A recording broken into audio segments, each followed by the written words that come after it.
सनातन धर्म प्रवचन श्रृङ्खलाको क्रममा अहिलेसम्म हामीले यही बुझ्यौँ कि हामी सबै अनन्त मात्राको प्रतिक्षण बढ्दै जाने र सधैँ रहिरहने आनन्द चाहन्छौँ। यस्तो आनन्द भगवान नै भएकाले भगवानलाई प्राप्त गरेर नै हामी सुखी हुन सक्छौँ, अरू कुनै उपाय छैन। भगवान त पहिल्यै हामी भित्रै हुनुहुन्छ, प्राप्त नै हुनुहुन्छ, त्यसैले जाने पुग्छ, जान्नासाथ भगवान मिल्नुहुन्छ। तर भगवान हाम्रो इन्द्रिय मन बुद्धिभन्दा पर भएकाले, दिव्य भएकाले हामी हाम्रो माइक इन्द्रिय मन बुद्धिद्वारा दिव्य भगवानलाई जान्न सक्दैनौँ। त्यसको निम्ति भगवानको कृपाको आवश्यकता पर्छ।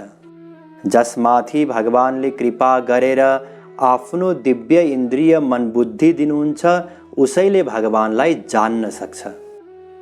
भगवानको कृपा प्राप्त गर्नको निम्ति सबैभन्दा पहिले भगवानको शरणमा जानुपर्छ र यो जुन शरणमा जाने हो त्यो मनले जानुपर्छ, शरीर इन्द्रियले होइन।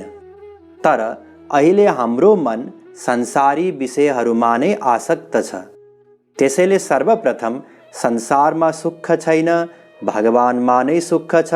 संसारमा कोही पनि मेरो छैन, श्रीकृष्ण नै मेरो हुनुहुन्छ। यस प्रकारले संसारमा सुख छैन भन्ने विषयलाई बारम्बार चिन्तन मनन गरेर मनलाई संसारबाट हटाउनु पर्छ। जब मन संसारबाट विरक्त हुन्छ अनि हामीलाई गुरुको आवश्यकता पर्छ।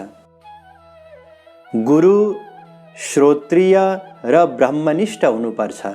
श्रोत्रिय भन्नाले समस्त वेद शास्त्रको ज्ञान होस् र ब्रह्मनिष्ठ भन्नाले स्वयं त्यो अनन्त आनन्दलाई भगवानलाई प्राप्त गरेको होस्। यस्तो गुरु दुर्लभ हुनुहुन्छ र बाहिरी व्यवहार उहाँको हाम्रो समान माइक प्राकृत जस्तै देखिन्छ। त्यसैले हामी बाहिरी व्यवहारलाई हेरेर कोही वास्तविक महापुरुष हो कि होइन चिन्न जान्न सक्दैनौँ। फेरि के गर्ने त, संसारमा त प्राय सबै नक्कली बाबाजी छन्। नक्कली बाबाजी भन्नाले भित्रबाट मायाको अधीनमा भएका र बाहिरी व्यवहार महापुरुषले जस्तै गर्ने, अर्थात् काम रहित, क्रोध रहित, लोभ रहित देखिने यस्तो कार्य उनीहरूले गर्छन् र हामी उनीहरूकै चङ्गुलमा फस्छौँ। त्यसैले सबैभन्दा पहिले नक्कली बाबाजीलाई चिन्नु छ। नक्कली बाबाजीलाई चिन्नको निम्ति हामीले केही यस्ता उपायहरूका बारेमा चर्चा गर्यौँ। केही यस्ता कार्य छन् जुन वास्तविक महापुरुषहरूले गर्नुहुन्न। जस्तै पहिलो हामीले यसअघि चर्चा गरिसक्यौँ विस्तारमा कि वास्तविक महापुरुषले संसार दिने कुरा गर्नुहुन्न। किन? तर्कद्वारा बुझौँ। संसारमा सुख छैन। जब संसारमा सुख नै छैन भने त्यो सुख नभएको संसारी विषय दिने कुरा त महापुरुषले गर्नु भएन नि। महापुरुषले त अनन्त सुख प्राप्त गर्ने उपाय, त्यसको साधनाको कुरा गर्नु पर्यो। दोस्रो, वास्तविक महापुरुषले चमत्कार देखाउने कार्य गर्नुहुन्न। किनकि चमत्कार देखाउनाले जीवहरूको श्रद्धा महापुरुष प्रति, भगवान प्रति नभइकन चमत्कार प्रति हुन्छ। त्यो श्रद्धाको कुनै पनि लाभ मिल्दैन। त्यसैले जो बाबाजीहरू चमत्कार देखाउने कार्य गर्छन्, हातको सफाई गरेर या तमोगुणी सिद्धिको प्रयोग गरेर, यस्ताबाट सावधान हुनुपर्छ। उनीहरूलाई परैबाट नमस्कार गर्नुपर्छ। र तेस्रो, अब ध्यान दिनुहोस्, अब नयाँ विषय प्रारम्भ हुँदैछ। तेस्रो कार्य के हो भने वास्तविक महापुरुषले दीक्षा दिने, शिष्य बनाउने कार्य गर्दैनन्। ध्यान दिनुहोस्, अब यो सुन्दाखेरि एकदमै आश्चर्यजनक नयाँ नौलो कुरा लाग्न सक्छ कि हाम्रो समाजमा त दीक्षा दिने प्रचलन छ। हजुर कसरी भन्दै हुनुहुन्छ कि वास्तविक महापुरुषले दीक्षा दिने, शिष्य बनाउने कार्य गर्दैनन्? यदि दीक्षा नै दिँदैनन् महापुरुषले, शिष्य नै बनाउँदैनन् भने जीव कल्याण कसरी हुन सक्छ? चिन्ता नलिनुहोस्, हामी सबै कुरा विस्तारमा चर्चा गर्नेछौँ, बुझ्नेछौँ। सबैभन्दा पहिले यो दीक्षा केलाई भनिन्छ यो बुझौँ। हेर्नुहोस्, हाम्रो सनातन धर्ममा गुरुले शिष्यलाई एउटा मन्त्र दिने गर्छन्, इष्टदेवको मन्त्र।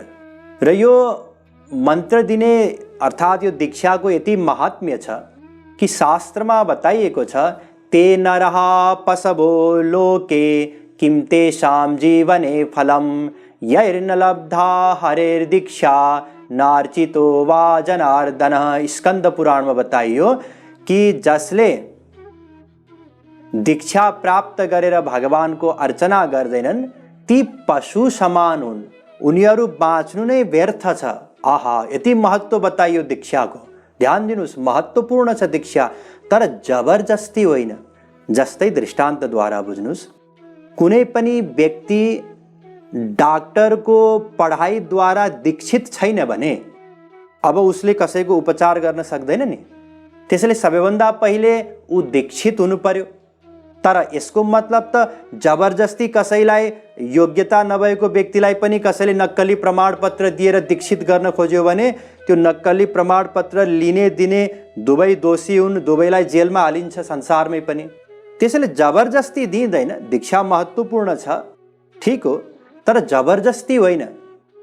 योग्यता पुग्नु पर्यो र सही दीक्षा हुनु पर्यो। सही दीक्षाको परिभाषा यही हो कि दिव्यम ज्ञानम यतो दद्यात् कुर्यात् पापस्य संक्षयम तस्मात् दीक्षेति सा प्रोक्ता देशिकैस्तत्त्वको विदैः। विष्णु यामल ग्रन्थमा बताइयो कि वास्तविक दीक्षा भनेको त्यो दिव्य प्रेम प्रदान गर्नु हो, भगवानको दिव्य ज्ञान प्रदान गर्नु हो। दिव्य ज्ञान दिव्य प्रेम गोविंद राधे, जब गुरु दे तो आय दीक्षा बता दे। राधा गोविंद गीत। जगत गुरु श्री कृपालु जी महाराजले पनि यही बताउनु भयो कि दीक्षाको तात्पर्य हो दिव्य ज्ञान प्रदान गर्नु, दिव्य प्रेम प्रदान गर्नु। अर्थात् दीक्षा दिनासाथ समस्त पाप नष्ट हुनु पर्यो, भगवानको प्रेम प्राप्त हुनु पर्यो। ठीक, अब के दीक्षा दिनु अनिवार्य हो त? कयौं व्यक्तिहरू जब दीक्षाको महिमा पढ्छन् शास्त्रमा अनि सोच्दछन् कि ओहो, दीक्षा त लिनै पर्ने जस्तो रहेछ, दीक्षा नलिकन त केही नहुने रहेछ, दीक्षा नलिने व्यक्ति त भगवानको धाममा जाँदो रहेनछ। त्यसैले के गर्नु पर्यो? दीक्षा लिनु पर्यो जबरजस्ती। यो दीक्षा के गरिन्छ? अलग अलग सम्प्रदायमा अलग अलग मन्त्र दिइन्छ। संस्कृतमा रामाय नमः, क्लीं कृष्णाय नमः, ओम नमो भगवते वासुदेवाय, श्री कृष्ण शरणम मम इत्यादि मन्त्रहरू दिइन्छ। अब एउटा प्रश्नको उत्तर दिनुहोस्, के भगवानको क्षेत्रमा, भगवानको धाममा भाषावाद छ र? भाषावाद भन्नाले केवल हामीले संस्कृतमा बोल्यौं, संस्कृतमा पुकार गर्यौं भने भगवानले सुन्ने, साधारण भाषामा, नेपाली भाषामा हामीले हे प्रभु हजुरलाई नमस्कार छ, हे प्रभु म हजुरको शरणमा छु यो भन्यौ भने भगवानले नसुन्ने, यस्तो हुन्छ र? किनकि प्राय जति पनि मन्त्रहरू दिइन्छन् ती सबै मन्त्रहरूको तात्पर्य यही हो कि हे भगवान हजुरलाई नमस्कार छ, हे भगवान म हजुरको शरणमा छु। प्राय सबैको अर्थ यही हो। त्यही चीज हामीले नेपाली भाषामा बोलेर काम बन्दैन र? किनकि भगवानको क्षेत्रमा त भाषावाद नहुनु पर्ने। वास्तवमा भगवानको क्षेत्रमा भाषावाद छैन। वेदमा त यो बताइएको छ, भावग्राह्य मणिडाख्यम भावा भावकरम शिवम, श्वेताश्वतरोपनिषद 5:14। अर्थात भगवान भावको भोको हुनुहुन्छ। भावग्राही जनार्दन, नारद पंचरात्र 1:12-40। भगवान प्रेमको भोको हुनुहुन्छ, भावको भोको हुनुहुन्छ। कसले कति गहिराईमा डुबेर कति प्रेम पूर्वक भगवानलाई पुकार गरेको छ योसँग मतलब छ। चाहे कसैले संस्कृतमा बोलोस् चाहे नेपाली भाषामा बोलोस्, एउटा मूर्खले विष्णाय नमः भन्ला र विद्वानले विष्णवे नमः भन्ला। दुवैको यदि बराबर भाव छ भने दुवैलाई बराबर लाभ मिल्छ। कसले के बोल्छसँग मतलब छैन। मूर्खो वदति विष्णाय, धीरो वदति विष्णवे, तयोः फलं तु तुल्यं हि भावग्राही जनार्दनः। त्यसैले यो जुन मन्त्र लिएर मन्त्रबाट नै भगवानको पुकार गर्नुपर्छ, वन्दना गर्नुपर्छ, यस्तो होइन। केही व्यक्तिहरू अनिवार्य भन्ने ठान्दछन्। दीक्षा नलिकन काम बन्दैन, जसले दीक्षा लिँदैन त्यो व्यक्ति त नरक नै जान्छ इत्यादि कुरा गर्छन्। अब त्यस्ता कोही बाबाजी हुन सक्लान् या कोही व्यक्ति हुन सक्लान्, उनीहरूसँग एकछिन चर्चा गरौँ, वार्तालाप गरौँ कि बाबाजी हजुर त दीक्षा अनिवार्य भन्नुहुन्छ, किन अनिवार्य हो? अब उहाँले भन्न सक्नुहुन्छ कि यो जुन मन्त्र हो हाम्रो गुरु परम्पराबाट आएको मन्त्र हो, यसमा विशेष शक्ति हुन्छ। यदि त्यसो हो भने ठिक छ, मन्त्रमा विशेष शक्ति छ, हामी मान्छौँ।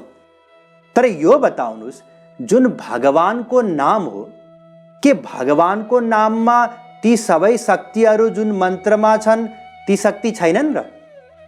भगवानको नामको सन्दर्भमा त सनातन गोस्वामी भन्नुहुन्छ, नाम चिन्तामणि कृष्णस् चैतन्य रस विग्रह पूर्णः शुद्धो नित्यमुक्तो भिन्नत्वा नाम नामिनो। हरिभक्ति विलासमा बताउनु भयो कि अभिन्न हुनुहुन्छ, अभिन्नत्वात् नाम नामिनो। नाममा र नामीमा कुनै भिन्नता छैन। र चैतन्य महाप्रभुजी पनि यही बताउनुहुन्छ, नाम नामकारी बहुधा निज सर्व शक्तिस्तत्रार्पिता नियमितः स्मरणेन काल। नाम नामकारी बहुधा निज सर्व शक्ति। भगवान आफ्नो समस्त शक्तिहरूका साथ नाममा बस्नुभएको छ। शिक्षाष्टकको मन्त्र हो यो। जब भगवान आफ्ना समस्त शक्तिहरूका साथ नाममा बस्नुभएको छ भने नाममा त सबै शक्तिहरू हुने भए, किनकि जति पनि शक्तिहरू छन् हुन सक्छन् ती सबै त भगवानको अधीनमा छन्। त्यसैले त भगवान शङ्करजी समेत राम नामको जप गर्नुहुन्छ।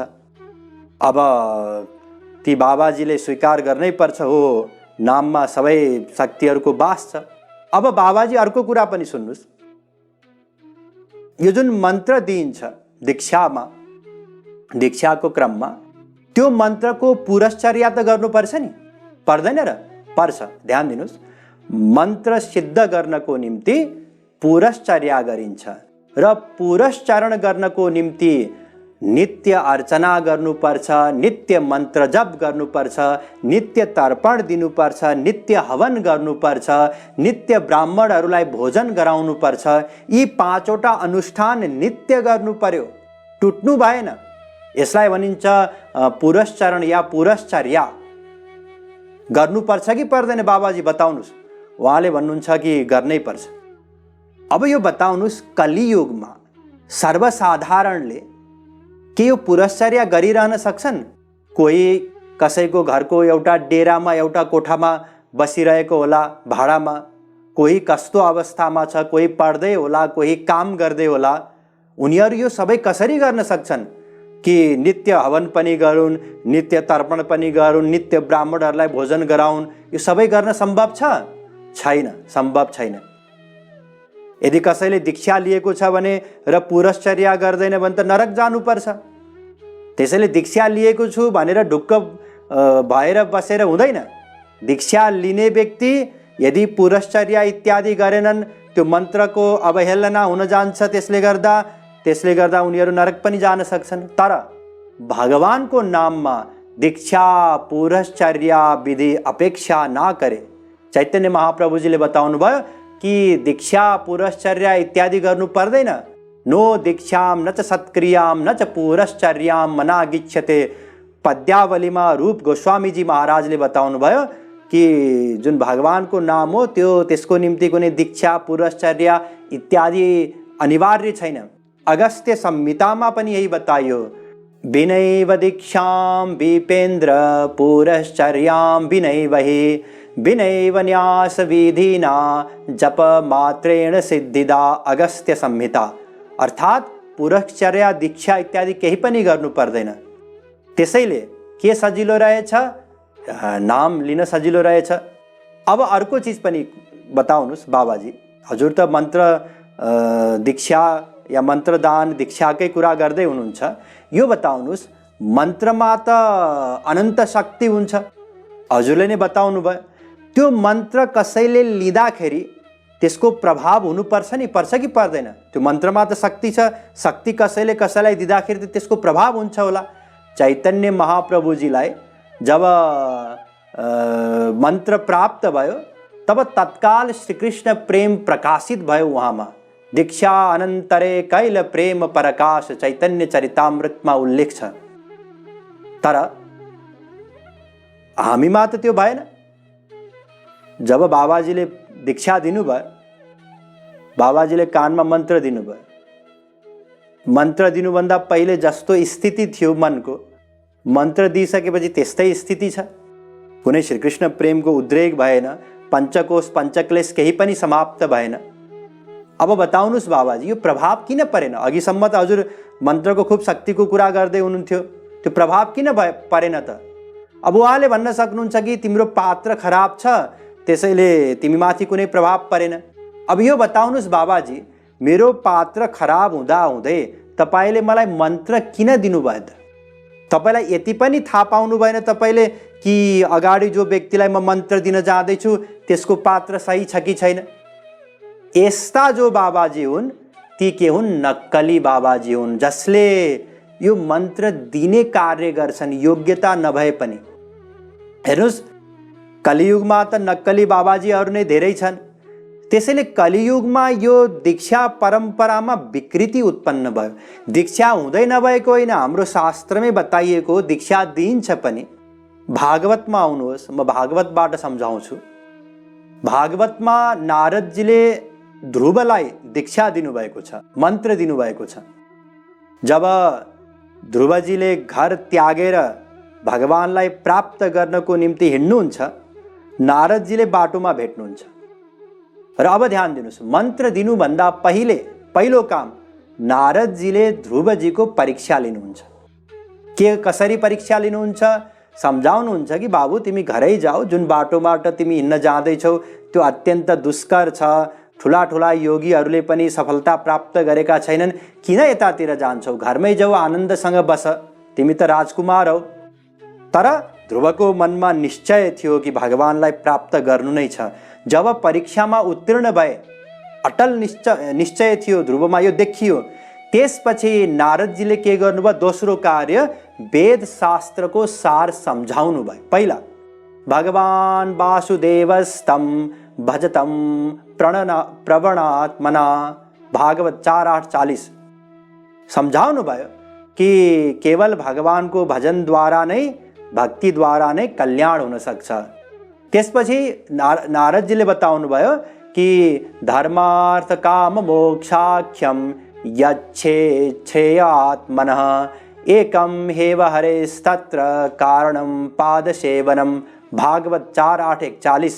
धर्म अर्थ काम मोक्ष जे व्यक्तिहरू इच्छा गर्दछन् ती सबै भगवानको भक्ति द्वारा प्राप्त हुन्छन्। भक्तिको उपदेश दिनुभयो सर्वप्रथम। त्यसपछि तेस्रो के गर्नुभयो? निर्देशन दिनुभयो कि जाऊ, अब तिमी यमुना नदीको किनारमा जाऊ, त्यहाँ किनारमा गएर भक्ति साधना गर। त्यसपछि चौथो के गर्नुभयो? विधि सिकाउनु भयो, कसरी गर। सबैभन्दा पहिला दैनिक जे नित्य कर्म हो ती नित्य कर्म इत्यादि गर्नु, प्राणायाम इत्यादि पनि गर्नु। त्यसपछि भगवानको यस प्रकारले रूप ध्यान गर्नु भनेर भगवानको रूपको वर्णन गर्नुभयो। भगवान यस्तो यस्तो हुनुहुन्छ, यस्तो उहाँले श्रृङ्गार गर्नुहुन्छ, यस्तो उहाँको रूप छ।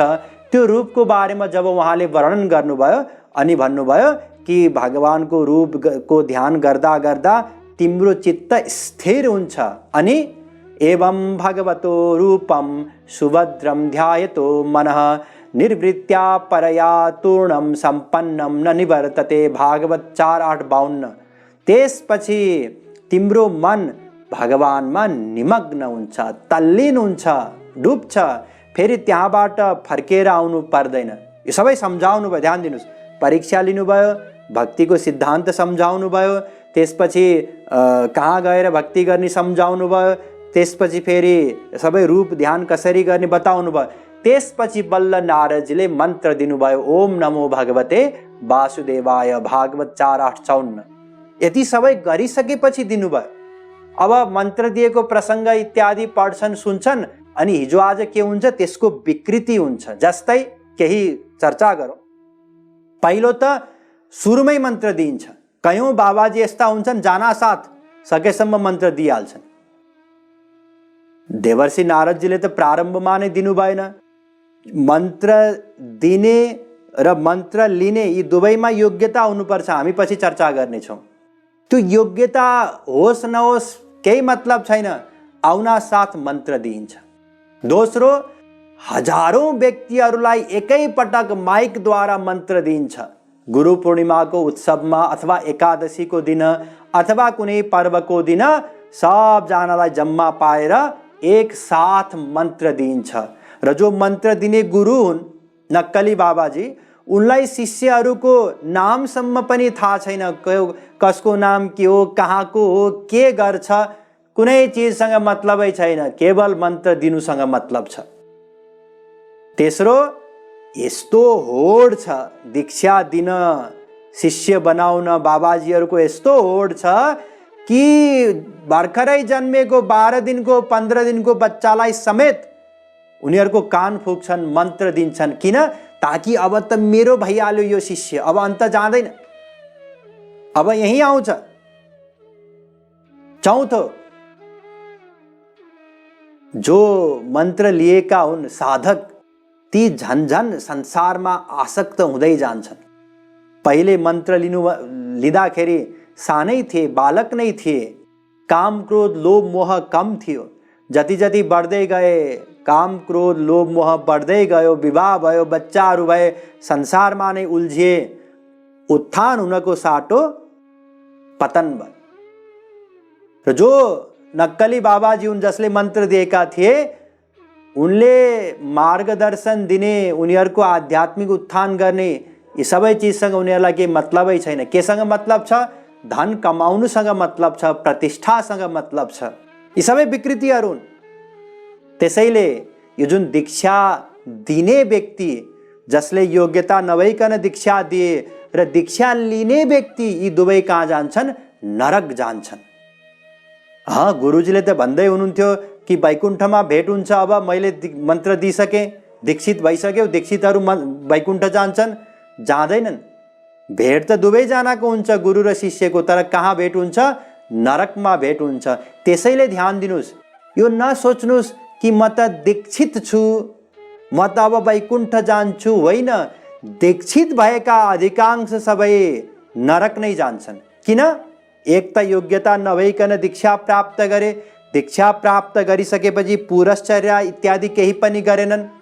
त्यसैले कयौं व्यक्तिहरू मेरो सम्पर्कमा पनि आउनुहुन्छ र यो भन्नुहुन्छ कि म त फलानुबाट दीक्षित छु, त्यो सम्प्रदायद्वारा दीक्षित छु, र निश्चिन्त हुनुहुन्छ, ढुक्क हुनुहुन्छ, संसारमै लागिरहनु भएको छ, संसार प्राप्त गर्नको निम्ति नै परिश्रम गर्नुभएको छ, र भित्रबाट एउटा विश्वास छ कि गुरुजीले भन्नुभएको थियो दीक्षा लिएपछि हुन्छ, काम बन्छ, त्यसैले म पनि वैकुण्ठ नै जान्छु भनेर ढुक्क भएर बस्ने कति छन्, कति छन्।